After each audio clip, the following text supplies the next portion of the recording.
Hi. Hi. Hey. What a good intro. That's great. Hi, I'm Kevin Clark.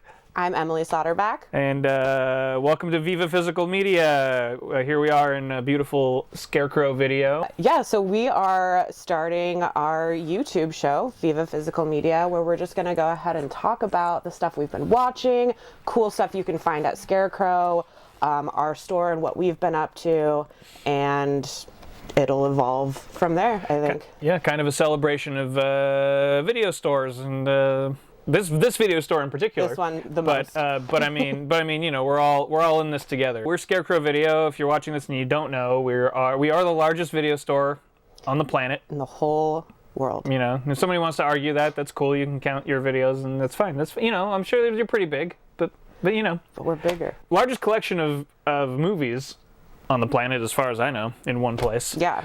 And you know, we love them all. We love the good, the bad, the ugly. And we've got them all here. Yeah, there's no movie shaming in this house. No, we may disagree on certain things. Howard the Duck. So during this whole pandemic, we actually haven't completely closed down.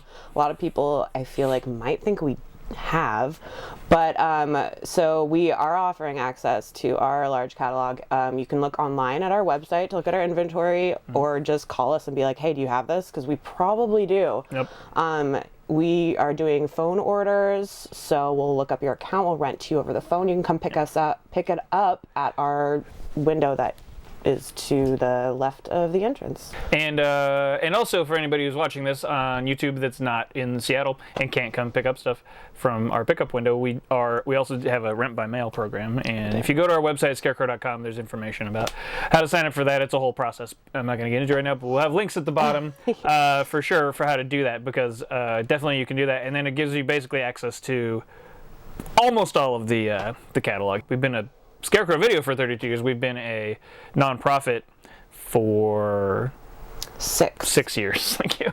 Almost exactly 6 years, I think. Yeah, because I'm almost about to be 7 years, and I was right before, I think. Congratulations. I'm not going to say how many years I've been here, but it's a lot more than 7. If you don't come here and you don't like, if you just like the idea of a giant collection of movies existing somewhere that you may get to see sometime, you know, you can help us out. Any little bit helps. So. Yeah, totally. I mean, I know we've both been watching a lot of movies. I don't know about you, but I've been watching more movies than normal even. I've been watching an insane amount of movies during core. It's too much. I was honestly like, we were going to do this, and I was like, you came and you're like, oh, I'm going to talk about these movies, and I just had forgotten to pick movies. And I was like thinking, I'm like, what am I do I talk about 2 movies I watched last week? Yeah. Do I talk about 2 movies I watched like 6 months ago? And that's why Letterboxd is so great for me, because I feel like the part of my brain that holds all the movies that I watch has run out of space, and so now I just don't remember things very well. What am I going to talk about? Like, what's, you know, where do I start?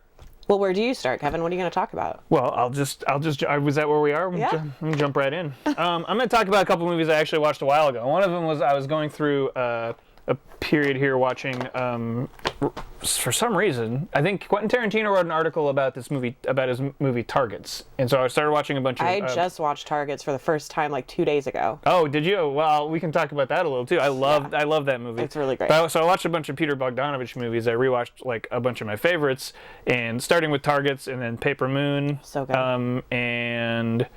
I finally watched like What's Up, Doc, and a bunch of... So I was going through a whole Peter Bogdanovich thing, and this was before I even started watching The Sopranos again, which he's on.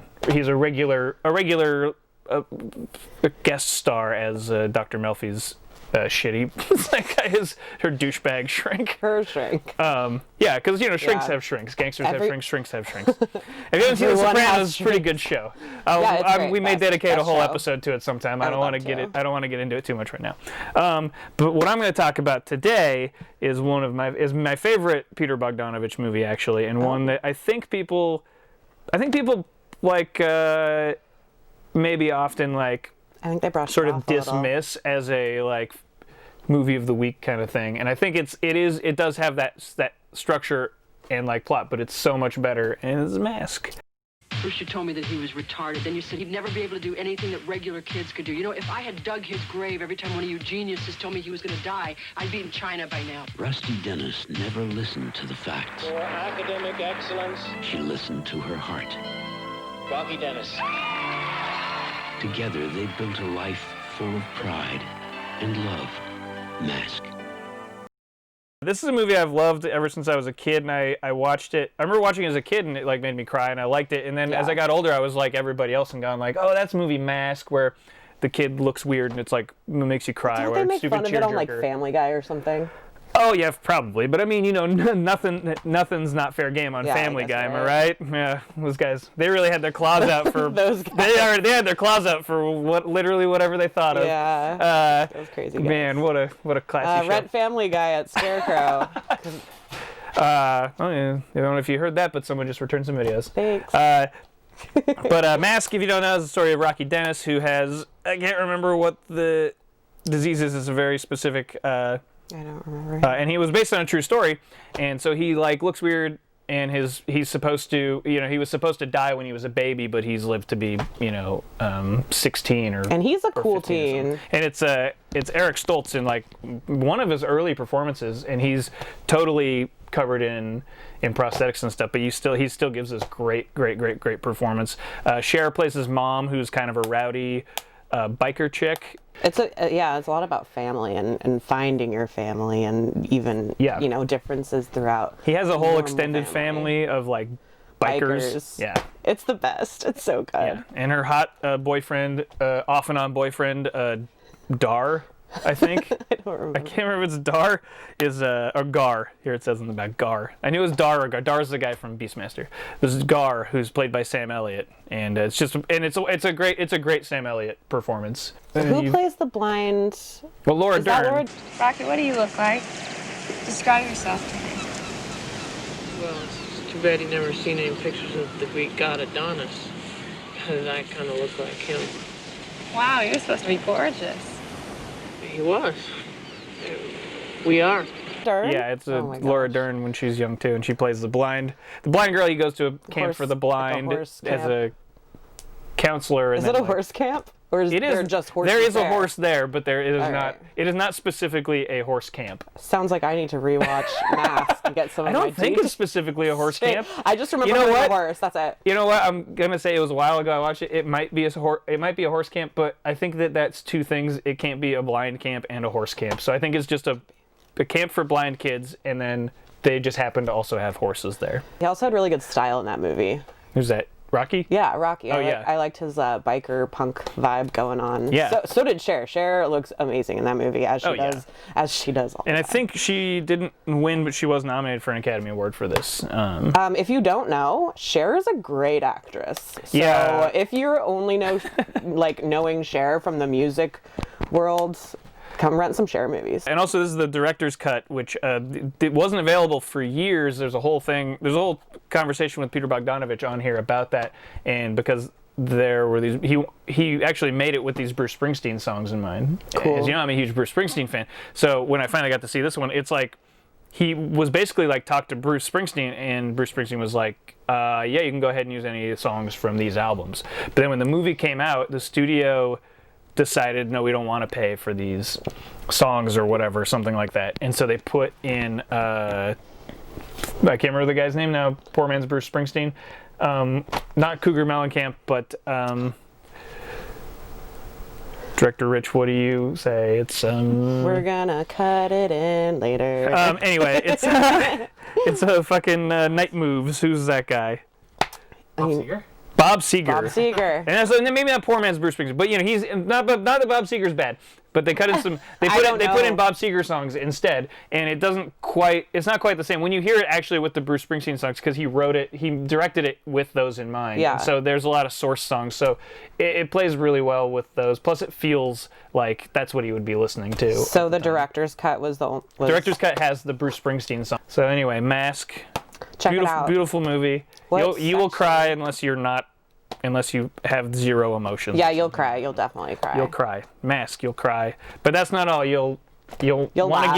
want to give the movie a big hug. Oh my god, that's so true though. Right now it's in the staff pick section at Scarecrow Video. It's one of my staff picks. Hell yeah. In fact, normally it would be in the director section under Peter Bogdanovich, a director who, for a minute here earlier this year, there was a podcast about him stuff, and it kind of has had like a little bit of a resurgence. So I think people are looking at his stuff again, because I think he's from that same period of Scorsese and Spielberg and all those guys, but he's not.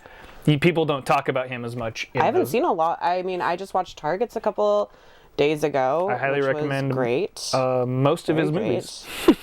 Last Picture Show, great. I feel like I'll dive in. Yeah, if you like Paper Moon, Last Picture Show. Paper Moon is perfect. Yeah. How about you? Me. Yeah. The other night, I'm gonna talk about two movies, kind of back to back. I decided to do a little double feature, and I did Lizzie Borden's Working Girls. Nice. As well as Mike Nichols' Working Girl. Oh. Back to back. Perfect. I actually didn't know what either of these were about. I had never seen Working Girl, surprisingly. I feel like it's something that was always like on TV or something, but I just never watched it. I just watched it recently, actually, like within the last few months. Yeah, and Working Girls, I feel like you, either we were talking or it was on Twitter or something, you recommended this, or you said you had watched it or something like that. I was raving about it several months ago. And which order did you watch? I started with Working Girls. This movie is so good. This movie is about kind of an upscale brothel situation in the 80s in New York. The blind girl routine. She must have done great if he wants to see her again. No kidding. Believe it? What are you doing? I forgot my makeup bag. You know who I saw? Honeymoon Joe. And he had the nerve to call me Gina. Don't they understand when you leave here that you're not the same person? As soon as I walk out that door, I'm Karen, not Gina. I really have to keep it separate. Well, it doesn't bother me to use my real name. What bothers me is when they start getting romantic and sticking their tongue in my ear. And it just kind of like hangs out in the like lobby section of the brothel and just talks, and like all of the sex workers just kind of talk to each other, and everyone's coming from different backgrounds. We have like, I think our main character, if we can call her that, is, you know, just kind of early 30s. She's a lesbian woman. I think she's in like a pretty committed relationship. She like mentions either her partner or her wife or something at home. They have a kid, or one of them. And there's like a younger girl who is going through college. She's like doing her homework, waiting for like the next guy to come in. And there's their boss, who they always complain about. It's like very much like a slice of life hangout movie that is very much like in the vein of like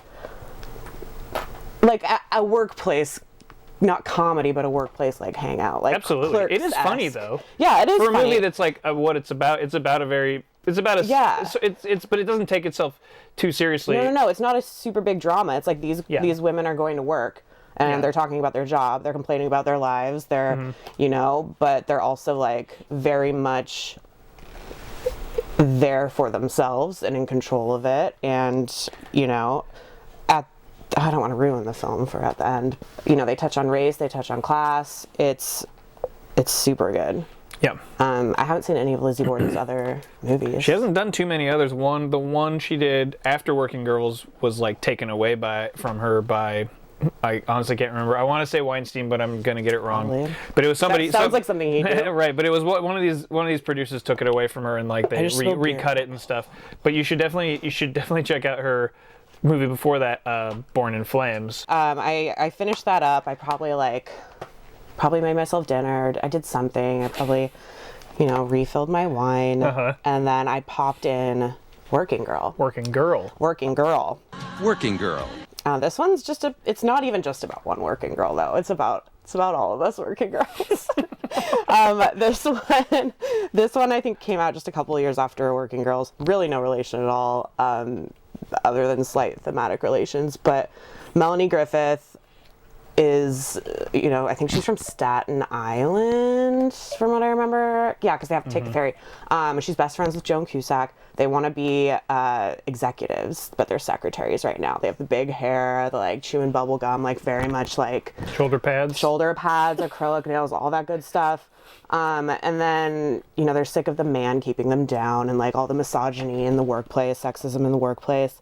And then she gets transferred to a different office or like a different level of the building where Sigourney Weaver is her boss. In the land of opportunity, they're not gonna give you no shot test, they're gonna shoot you. Where dreams are won and lost. Spray me down? Sorry? Well, I can't very well walk around my own party clinging. Someone's about to get what she deserves. I know I'm asking an awful lot, Tess, but I don't know what else to do. I need you to take over. Do me a favor, be me. Be my secretary. You do, sir? Thank you, Cynthia. Hold all calls, Miss McGill? Yes, Cynthia, thank you. Can I get you anything, Mr. Trainer? Coffee, tea, me? Sigourney Weaver's everything she wants to be. She's like super fashionable, beautiful, in charge. She's also nice from what she, sees at the beginning. And she does everything for Sigourney Weaver. She tries to be perfect. She tries to, be her, basically. And then Sigourney Weaver breaks her legs on a skiing accident. Yeah. And basically... Well, she's off skiing with somebody. With somebody. And she has Melanie Griffith take control of all her business for her, basically. And Melanie Griffith ends up realizing Sigourney Weaver's kind of a bitch and not very nice and is actually doing the same things the men before her had done. Mm-hmm. And so she, partners up with very handsome Harrison Ford. And Harrison Ford thinks that she is an executive, even though she's really still only a secretary. Right. And because she's got some great ideas. Because she's got great ideas. And it goes on from there, basically. And then there's some twists and turns and some along the way, some hidden secrets. I don't know. Do we want to spoil it? We don't want to spoil any of these. Yeah, we won't spoil it then. We won't spoil but both of these movies, are about women trying to make it in the workplace. In one way or another. In one way or the other, and trying to take control of their careers without the patriarchy just like shitting on them. So. Yeah. I recommend this double feature. I do too. Yeah, both of them. And 9 to 5, throw 9 to 5 in there too. You got a good triple feature. It doesn't have the same title, but it fits. Working Girls and Staff Picks under my name, and Working Girl is under the Nichols section.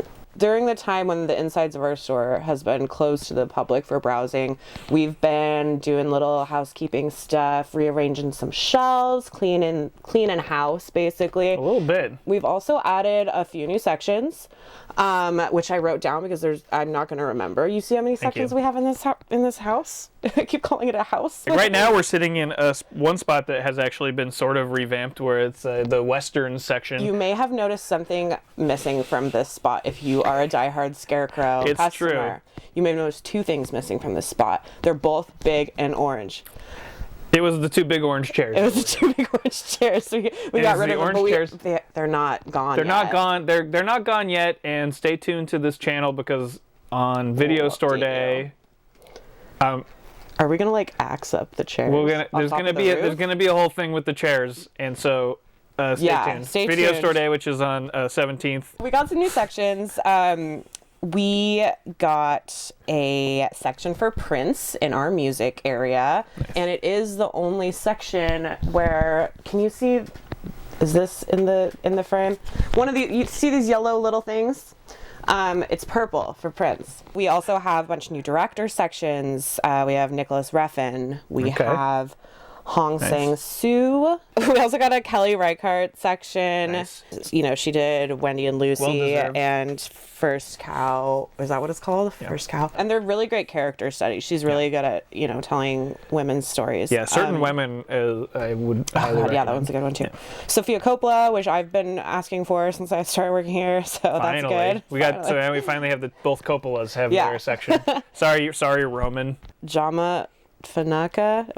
I'm terrible at saying that. If we're pronouncing it wrong, sorry. Sorry. 2 new country sections. We have Nigeria. We also got North Korea. Mm-hmm. And two other sections we got in the children's section. We have toy-based cartoons. Right. So Jem and the Holograms. Transformers. He-Man. G.I. Joe. All the nostalgia. My Little Ponies, etc. MLPs, ETCs. Is Barbie in Barbie there? should be. Barbie's a toy. I know, but we have so much Barbie Care Bears? stuff. Is Care Bears in there? I actually haven't looked at. I looked at the section and I haven't. Was Care Bears a television show before it was a toy? She had like her Rainbow Brights, and I had like my Transformers. And Care Bears was across the board. Our Care Bears were both of ours. It's all about sharing. In the comments below, tell us which Care Bear you think Kevin would be. Do you remember any of the Care Bears names? Do you know any of them? There's like Share Bear, like Sharing Bear, right? And there's I don't know if there's Share Bear. Heart Bear. Who are you? What are you doing here? I'm Share Bear, and this is Funshine Bear. I'm Love-A-Lot Bear. This is Bedtime Bear, and Friend Bear, and Birthday Bear. Our last section that we have that's new is a Cartoon Network section for shows from the Cartoon Network. That's awesome. So like Powerpuff Girls. Do you remember Johnny Bravo? I think those are all our new sections. So when we open back up, come in, check them out. Let us know what you think. Should we talk about the Psychotronic challenge since it's almost spooky Halloween time? It is almost spooky Halloween time, and so yeah, let's take a look at the Psychotronic challenge. This will give people a preview. This is up on our website too. You can download this PDF, and I believe Jensen did this again. Yeah. Wait, so he's done is this the third or fourth? This is the fourth. This is the fourth Psychotronic challenge. So every day, in case you don't know what that is, every day of October, it's a challenge, a different type of horror movie, and it's awesome. Definitely give it a shot. It's so much fun. If you know you want to watch a bunch of horror movies this October, but you're not really sure where to start, check out this challenge. It's harder for us at the store than it is for people at home, because every year, instead of just like for you guys, you just have to watch one movie that is whatever the theme of the day is. But we've challenged ourselves here every year to play those type of movies all day, and it can become a real challenge. Especially when this year will be a little different if we're still not having the public in, because we can watch rated R stuff when you guys aren't in the store. But when you guys are in the store, we have to get creative. We generally don't play R-rated stuff in the store before. Used to be before 9 p.m., but anyway, before later at night, before a time when like maybe there's not a bunch of children in the store, so we don't want to play like Friday the 13th movies or something.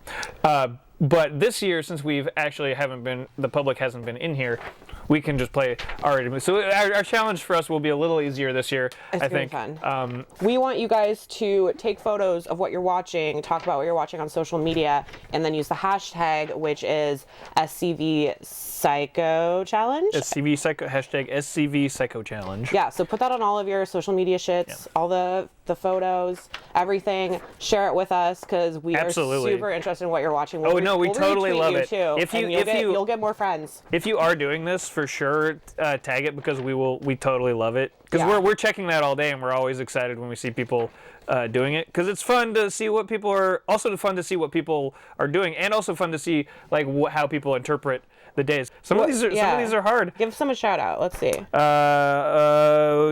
Well, let's just start with the first one. Family Time. So that's October 1st. Tired of seeing the same faces every day? Look at a movie instead. Rated PG or less. Ease into it. Yeah. So and that can be hard to find like a kind of a PG thing. But maybe just watch some I don't know, some Hocus Pocus or whatever. I was going to say Helter Skelter, but that's different. No, I mean, but it is. I think it's made for TV. I think it is PG. Helter Skelter. It is horrific, but it's not really a good horror thing. I know. Watch really 4 hours of a guy dryly explaining the Manson murders. Yeah. It's all the stuff you know. If you haven't seen it, you don't need to. It's fine. We got Poll Plot on the 6th. Also, you can do these in any order, but it's kind of fun to do them in the order of the list. Yeah. Poll Plot on the 6th day. One that involves elections and or voting. Government not required. Ooh. And you can be like, oh, purge, but you can also just start to try to think outside the box. Go online, talk to your friends. Yeah. Video Store Day is also Video Store Day and the Psycho Challenge. So you need to be watching something that you have rented or bought from an actual video store, or something that features a video store in the movie. Watch some physical media you have. Throw in that old copy of Final Destination 2 you have laying around or whatever. Oh my gosh, You know? I will. Watch it with commentary. It's the best I don't know if that, is that the one. It's the highway accident. I haven't seen most of. I've seen some of the kills from some of them, and I saw most of part 3. You haven't watched all of them? No. Does part 2 have the part where the guy's crushed by glass? Yes, the pigeons. I've seen that. Does part 2 have the part where the guy is at the car crash where the guy gets the pipes and the log, or the log kills his head? Yep, that's why the second one's the best one. I'm always terrified of that. But part 3, before we get off this topic real quick, part 3 has my favorite cut, and it made me laugh out loud for like a week, where there's these 2 girls, and they're in tanning booths, and then the tanning booths start on fire, and it's like a bird's eye shot. It's like an overhead shot, and the tanning booths are on fire, and you hear them going like, ah, and they can't get out. And then it like cuts, and it's their coffins. I bet you can get all the Final Destination movies to fit into one of these categories. If you need any suggestions too, follow us on our social media accounts and ask us. We are so ready to give you guys recommendations for the Psychotronic challenge, because this is what we love. A lot of us here are big horror fans. Like, this is our favorite time of year. Yep. It's gonna be awesome. Okay, so you may or may not know this, but me and Kevin really love dog movies. Yeah. Big dog movie fans. Well, we're both fans of dogs. I don't think either of us have a dog. We don't. Neither of us. We're both adults who don't have dogs, but love dogs. God, we love them. When we have people come back into the store, please bring your dogs in, because your dogs are always allowed. They're always allowed. There's treats and ritual pet them. If you're ever here around Christmas time, you know that you might be lucky enough to come on a day that we like to call Dogsmas. And this is a day where we play nothing but dog Christmas movies, holiday movies from 11 to whenever the fuck we close. And there are a lot more than you'd think. There's so we many. Get more every year too. So we actually have almost enough for an entire dog Christmas section, which we're gonna angle for this year. We're gonna have it. Sometime. Again, this will probably be in the future a whole episode. A whole episode. There might be a special Dogsmas episode, so stay tuned. Stay tuned for December. So I said that because I'm kind of leading into something we've decided to do on the show, which is talk about one dog movie every episode. And for this episode, Kevin decided that we should watch a little movie called C.H.O.M.P.S.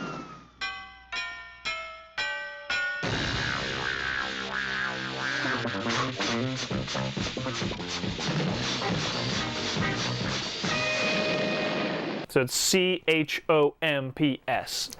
technically. Which stands for, can you remember? Canine Hitman Optimal Massacre Person System. You got it. That was pretty good. Kidding. It's Canine Home Protection System. Oh, that makes more sense. So this is directed by Don Chaffee. Is that how you say his name? And it's 1979. Either pronounced Chaffee or Chaffee. Chaffee or Chaffee, depending on the day. This is his last movie, 1979. He also directed Pete's Dragon and 3 Lives of Thomasina, among other cool things. That original Pete's Dragon is rough. Jason and the Argonauts. Ooh. So he had a pretty good career. This is actually Hanna-Barbera. You told me that, and then I looked it up, and they had a 9-film deal with the American International... Sam Arkoff, something. With AIP. This movie did so, not poorly, but just so, like, whatever, that they got rid of that 9-movie deal. Wow, so that was the only one? Oh, no. And it was Don's last movie. I mean, if you watch the movie C.H.O.M.P.S, you can see that. You can see it. It's not terrible. It's not great. No. It's C.H.O.M.P.S. It has a really jazzy soundtrack. The score was just like in my head, very funky. The beginning had an awesome animated intro. It's got a great animated intro that's very long. It's really long. It's actually like, I was like, this is cool. I love animated intros in movies. Like I won't love a movie only because of that, but it will make me be like, okay, we can talk. Yeah. But then, like, this movie, I'm the listening. animated intro actually went on a little too long. I was kind of like, is there going to be a movie after this? This is it. Yeah. So. And I love cartoons, but I was like, I thought I was watching a live-action movie about a robot dog. Also, like, yeah. I don't know. You guys will see it when you watch Chomps, which I'm sure you will. Basically, I'm just gonna do a quick plot, and then we can kind of get into it. Chomps is about this guy who's an inventor, who works for a security firm, and he's working on like the most revolutionary security system ever, and he is dating his boss's daughter, and he has to impress his boss. So, and their company's also like going bankrupt, so they need him. So he creates this home security system that is a robot dog based on what his real dog Rascal looks like, only this dog's name is Chomps, and he's straight up a robot, which stands for Canine Home Protection System. And Canine homicide. Homicide detective. Canine homicide. Ooh. He responds to numerical commands. So if you say Chomps 21, then he'll turn into security dog. And if you go Chomps like 100, he'll like knock you over or whatever. And apparently they wanted to actually have it be a Doberman Pinscher, which they allude to in the movie. But at the last minute they changed it because they thought it would be funnier if it was a normal looking like sweet little pooch. They are right. That's true. Some people think that is why the movie didn't do as well. But basically the whole plot is there's I don't know if I would say that. These fumbling thieves trying to get the security system, and what they learn is a dog, and that's basically it. But and they're trying to get it for oh fuck, what's his name? The bad guy who is. I should have written this down. I should have taken notes. I know. I didn't write his name down. The bad guy who is like the other executive who's after Chomps, who's not the head of the CEO of the other security company. God, this movie's it's one of those movies that's so convoluted. Or that's that main. No, he's the boss at the strip club in Kill Bill Volume 2, who's like, you got an asshole right here. And I'll flash his name. I'm gonna flash his name on screen. We'll edit it. Where I'm forgetting it. And point, and then flash idiot with an arrow pointed at me. One of my favorite parts about Chomps is that there is another dog in Chomps that I feel plays a very important role, and his name is Monster. Yeah. He's a big, just kind of furry black dog who we never really see his owners, but he's always kind of sneaking around, causing trouble, looking and investigating, and he is the only dog in this entire movie that has a human voiceover narration. Hand over that bone, turkey.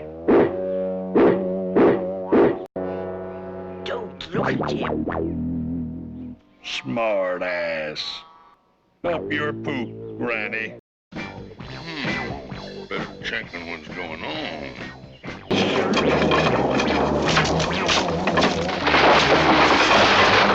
Oh, shit. Monster provides this on-again, off-again narration. He's not even in all the scenes, hardly at all. He's just like every now and again. He's barely in the movie. He's at the beginning, in the middle for like a second, and then at the end. He really is just a metaphor for us, the viewer, figuring out what's going on. I think he's the link we need to understand the journey that Chomps is making. The movie Chomps does have a more convoluted plot than is necessary. What is kind of cool is Chomps, so he's a security system dog, which means he's not a dog at all. He's a robot. Yeah. He has super strength. He can push over vans. He pushes over a tree. He pushes over a whole tree.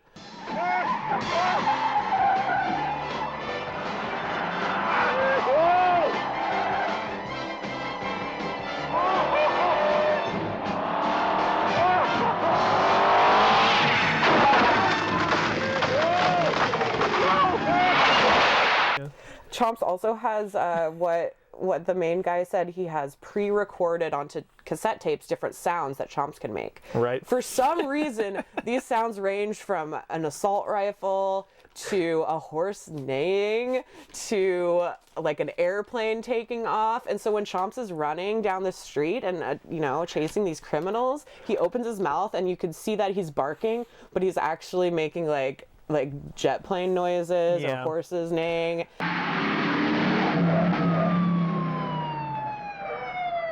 Never mind. We're being covered.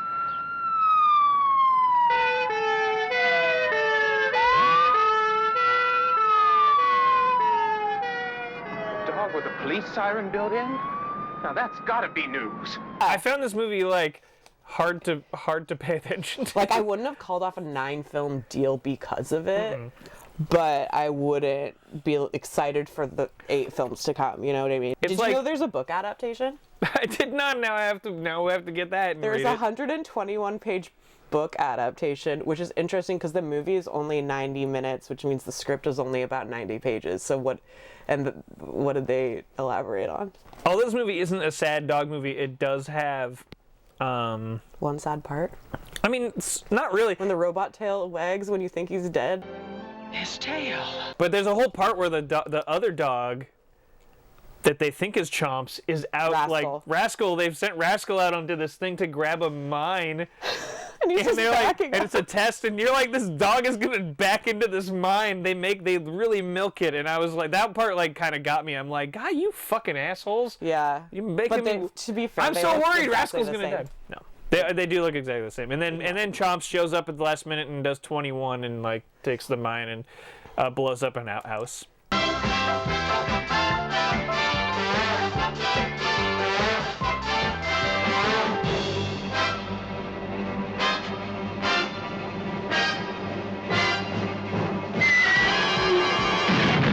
It ends happily. What do you think? Did you like this movie? Yeah. It was kinda. Fine. I think it was fun. I think it fit the qualifications of it's a good start.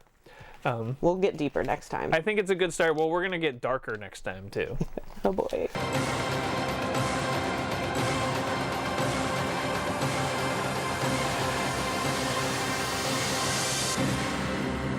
Man's best friend. So that was Chomps. Chomps, everyone. Dude, okay, because in Chomps, remember in Chomps when he blows up?